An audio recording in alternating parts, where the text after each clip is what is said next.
அஸ்ஸ அஸ்ஸலாமு அலைக்கும் வரஹ்மத்துல்லாஹி வபரகாத்துஹு. அல்லாஹும்ம ஸல்லி அலா முஹம்மதின் வாலாலி முஹம்மதின் கமா ஸல்லைத அலா இப்ராஹீம வாலாலி இப்ராஹீம இன்னக்க ஹமீதுல் மஜீத். அல்லாஹும்ம பாரி அலா முஹம்மதின் வாலாலி முஹம்மதின் கமா பரக்கத்த அலா இப்ராஹீம வாலாலி இப்ராஹீம இன்னக்க ஹமீதுல் மஜீத். அன்பான இஸ்லாமிய சகோதர சகோதரிகளை எல்லோரும் எப்படி இருக்கீங்க? நல்லா இருக்கீங்களா? எல்லோரும் நல்லா இருக்கா? அல்லாஹ்விடத்தில் நான் அதிகமாக துவா செய்து கொள்கின்றேன். இன்றைக்கி வீடியோவில் நம்ம என்ன பார்க்க போகிறோம்னு கேட்டிங்கன்னா, தொழுகையில் செய்யக்கூடாத 10 விஷயங்களை அல்லாஹ்வோட தூதர் நபிகள் நாயகம் ஸல்லல்லாஹு அலைஹி வஸல்லம் அவர்கள் நமக்கு சொல்லி கொடுத்துருக்காங்க.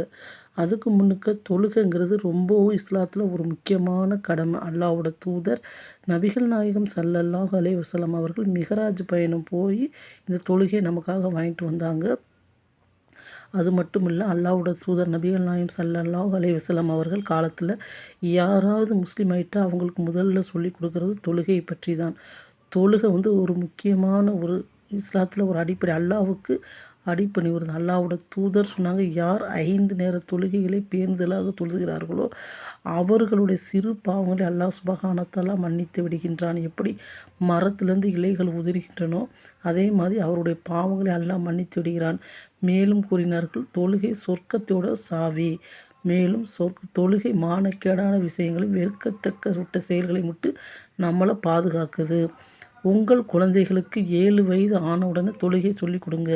10 வயது ஆன தொழுகலைன்னா அதை அடித்து தொழுகைன்னு சொன்னாங்க. தொழுகையை பற்றி நிறைய விஷயங்களை நம்ம பேசிக்கிட்டே போகலாம். இன்றைக்கி நம்ம பார்க்க போகிற தலைப்பு, தொழுகையில் செய்யக்கூடாத விஷயங்களை நம்ம பார்க்கலாமா இன்ஷா அல்லாஹ். முதல் விஷயம் என்னன்னு கேட்டிங்கன்னா, தொழுகைக்கு பார்த்திங்கன்னா முக்கியமான விஷயம் உடை சுத்தமாக இருக்கணும். நம்ம தொழுகிற இடம் சுத்தமாக இருக்கணும். அந்த சுத்தமான இடத்துலையும் நம்ம என்ன செய்யலாம், உடை இந்த மாதிரி விஷயங்களை நம்ம பேணுதலாக இருக்கணும் தொழுகிறப்ப. இரண்டாவது விஷயம், உடை ரொம்ப ஆடம்பரமான ட்ரெஸ்ஸை நம்ம போட்டு தொழுகக்கூடாது. ஏன் ஆடம்பரமான ட்ரெஸ்ஸை போட்டு நம்ம தொழுகக்கூடாதான்னு கேட்டால், நம்ம உடுத்துகிற அந்த ட்ரெஸ் மேலே தான் மற்றவங்களோட கண்ணெல்லாம் இருக்கும். அப்போ நம்ம துணிகளை என்ன செய்யக்கூடாது, அதிகமான ஆடைகள் உயர்ந்த ஆடைகளை உடுத்தக்கூடாது. இது புகாரியில் 373வது ஹதீஸாக வந்திருக்கு. அடுத்து கேட்டிங்கன்னா, ஆடைகளை தரையில் படும்படி ஆண்கள் என்ன செய்யக்கூடாது, தொழுகக்கூடாது. அதாவது கரண்டக்கார் கீழே கையிலையோ ஆடையோ அணுகிறவர்கள் நரகவாதி என்று அல்லாஹ்வோட தூதர் சொன்னாங்க. நூல் திருமதியில் 345வது ஹதீஸாக விளம்பப்பட்டிருக்கு. அடுத்து கேட்டிங்கன்னா, அல்லாஹ் அக்பர் நம்ம தக்பீர் கட்டிவிட்டு கை விரல்களை ஒன்றோட ஒன்று கோர்த்து என்ன செய்யக்கூடாது, தொழுகக்கூடாது. இது பார்த்திங்கன்னா திருமதியில் 352வது ஹதீஸாக வந்திருக்கு. அடுத்து கேட்டிங்கன்னா, 4வது விஷயமா, நம்ம சஜிதாவில் கைகளை வைப்பதற்கு முன்பு நம்ம முழங்கால தரையில் வைக்கக்கூடாது. இது நயின்கிற நசாயிலில் 1079வது ஹதீஸாக இடம்பெற்றிருக்கு. பொதுவாக நம்ம தொழுகைக்கு நேரம் ஆயிடுச்சு. இப்போ லொஹர் தொழுகைக்கோ இல்லைனா நம்ம சாப்பிட்ற டைமான இஷா தொழுகைக்கோ டைம் ஆயிடுச்சு. ஆனால் நமக்கு அதிகமான ஆண்களுக்கு பசியாக இருக்குது. அப்போ அதுக்காண்டி அவங்க என்ன செய்கிறாங்க, சாப்பிட்டுக்கிட்டு இருக்காங்க. அப்போ தொழுகைக்கு இக்காமத்து சொன்ன சத்தம் கேட்டாலும் உணவு பாதியிலே வைத்து விட்டு வேகமாக போக வேண்டாம் என்று அல்லாஹ்வோட தூதர் சொன்னாங்க. சாப்பிட்டு விட்டு போங்க, அதேமாதிரி பசியை அடக்கி கொண்டும் தொழுகாதீர்கள்னு சொன்னாங்க. இது புகாரியில் பார்த்திங்கன்னா 1219வது ஹதீஸாக இடம்பெற்றிருக்கு. அடுத்து கேட்டிங்கன்னா, தொழுகும்போது பார்த்திங்கன்னா இடுப்பில் கை வச்சுக்கிறது, அசால்ட்டாக இடுப்பில் கை வச்சுக்கிட்டு தொழுகிறது. தொழுகைங்கிறது ஒரு அல்லாட்ட நம்மளோட அடிமைத்தனத்தையும் நம்ம நன்றியையும் தெரியப்படுத்துகிற ஒரு இபாகத்து. அந்த நேரத்தில் நம்ம என்ன செய்கிறது, இந்த மாதிரி செயல்களை செய்யக்கூடாது. இது புகாரியில் 1219வது ஹதீஸாக இடம்பெற்றிருக்கு. அடுத்து கேட்டிங்கன்னா, தொழுகும்போது கொட்டாவி என்ன செய்யணும், கொட்டாவி வருது தற்செயலாக, அதை என்ன செய்யணும், கொட்டாவி முடிந்தளவு தடுக்க வேணும் அப்படின்னு சொல்லி அல்லாஹ்வோட தூதர் சொல்கிறாங்க. முஸ்லீமில் 5721வது ஹதீஸாக இடம்பெற்றிருக்கு. இப்போ நம்ம தொழுகைக்கு ரெடி ஆகிட்டு இருக்கோம். அந்த நேரத்தில் நமக்கு பாத்ரூம் வந்துடுது. 1 பாத்ரூமோ 2 பாத்ரூமோ வந்துடுது. தொழுகையை முடிச்சுட்டு நம்ம போய்க்கலாம்னு சொல்லி என்ன செய்யக்கூடாது, அதை அடக்கி கொண்டே தொழுகக்கூடாது. ஏன்னு கேட்டிங்கன்னா, தொழுகிறப்ப அந்த சிந்தனை நமக்கு மேலோங்கி இருக்கும். அதனால் அதை நம்ம என்ன செய்யக்கூடாது. முஸ்லீமில் 968வது ஹதீஸாக இடம்பெற்றிருக்கு. அடுத்து கேட்டிங்கன்னா, தொழும்போது பார்த்திங்கன்னா தலையை வேறு பக்கமாக திருப்புவது, பார்வையில் அங்கிட்டு இங்கிட்டுமா பார்க்க என்ன செய்யக்கூடாது. இது புகாரிலையும் முஸ்லீம்லேயும் இடம்பெற்றிருக்கு. 751வது ஹதீஸா. அடுத்து கேட்டிங்கன்னா, நம்ம ஆண்கள் தொழுகிறப்ப இமாமை பின்பற்றி ஆண்கள் தொழுகிறாங்க. தொழுகிறதுக்கும் போது அவர் செய்வது போல தான் செய்ய வேண்டும். அவரை வந்து இப்போ வந்து அவர் அல்லாஹ் சொல்லணும், அவருக்கு ருக்குக்கு போனால் ருக்குக்கு போகணும், சஜிதாக்கு போனால் சஜிதாக்கு போகணும். இந்த மாதிரி விஷயங்கள தான் நம்ம செய்யணும்.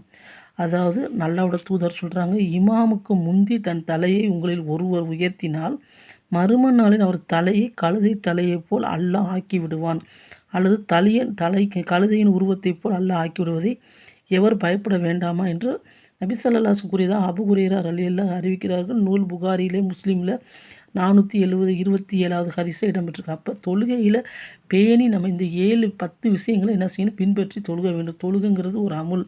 சஹாபாக்கள்லாம் பார்த்திங்கன்னா தொழுக நின்றாங்கன்னா அவங்களுக்கு உலக விஷயத்தில் என்ன நடக்குது, ஏது நடக்குது எதுவுமே தெரியாது. அல்லாஹ் முன்னுக்க நம்ம நிற்கிறோம், நாளை மறுமை நாளைங்கிட்டு அவங்க நினச்சிக்கிறவங்களோட சொர்க்கம் இங்கிட்டு நரகம் இருக்குது, அப்படி பயந்து என்ன செய்வாங்கன்னா அல்லாஹ் முன்னுக்க தொழுகக்கூடியவர்களாக இருந்தாங்களாம்.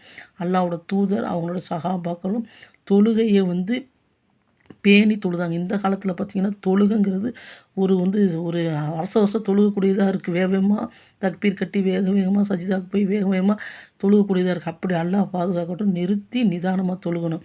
யார் தொழுகையில் ஒழுங்காக தொழுகிறார்களோ அந்த தொழுகை சொல்லுமா, நீ என்னை நல்ல விதமாக செய்தப்போ அல்லாஹ் உனக்கு நன்றி செய்வானாக சொல்லுமா. யார் தொழுகையில் வீணாக்குறாங்களோ அவங்கள பார்த்து நீ என்னை வீணாக்கி போது அல்லாஹ் உன்னை வந்து வீணாக்குவேன்னு பத்துவா விடுமா. அப்போ தொழுகை வந்து நாளைக்கு சொர்க்கத்தோட சாவியாக இருக்குது. அந்த தொழுகையை நம்ம பயத்துடனும் அல்லாஹ்வுக்கு பயந்து நபி ஸல்லல்லாஹு அலைஹி வஸல்லம் வழிமுறை பின்பற்றி ஆண்களாக இருக்கட்டும் பெண்களாக இருக்கட்டும் நிறுத்தி நிதானம் ஒரு 10 நிமிஷத்தில் நிறுத்தி நிதானமாக தொழுகக்கூடியவங்களாக இருக்கணும். இதுக்கு முன்னுக்கு நம்ம இப்படி இருந்தோம்னா நம்மகிட்ட இந்த தவறுகள் இருந்துச்சுன்னா இந்த 10 தவறுகள் ஏதாவது ஒரு தவறு இருந்துச்சுன்னா அதை திருத்தி நம்ம தொழுகையை வந்து தொழுகக்கூடிய பாக்கியத்தை அல்லாஹ் சுப்ஹானஹு நம்ம அனைவருக்கும் தந்தருள்வானாக என்று இந்த நேரத்தில் நான் துஆ செய்கிறேன். யா அல்லாஹ் எங்களுக்கு நல்ல ஒரு தொழுகை தந்தருள்வாயாக. நாங்கள் தொழுகிற தொழுகை நீ ஏற்றுக்கொள்வாயாக. எங்கள் தொழுகை நன்மைகளை நீ மறுமை நாளில் ஏற்றுக்கொள்வாயாக. அல்லாஹ் உனக்கும் முகமது நபி ஸல்லல்லாஹு அலைஹி வஸல்லம் கற்றுக் கொடுத்த முறையில் தொழுகக்கூடிய பாக்கியத்தை எங்கள் அனைவருக்கும் நீ தந்தருள்வாயாக. ஆமீன் ஆமீன் யா ரப்பல் ஆலமீன். அஸ்ஸலாமு அலைக்கும் வரஹ்மத்துல்லாஹி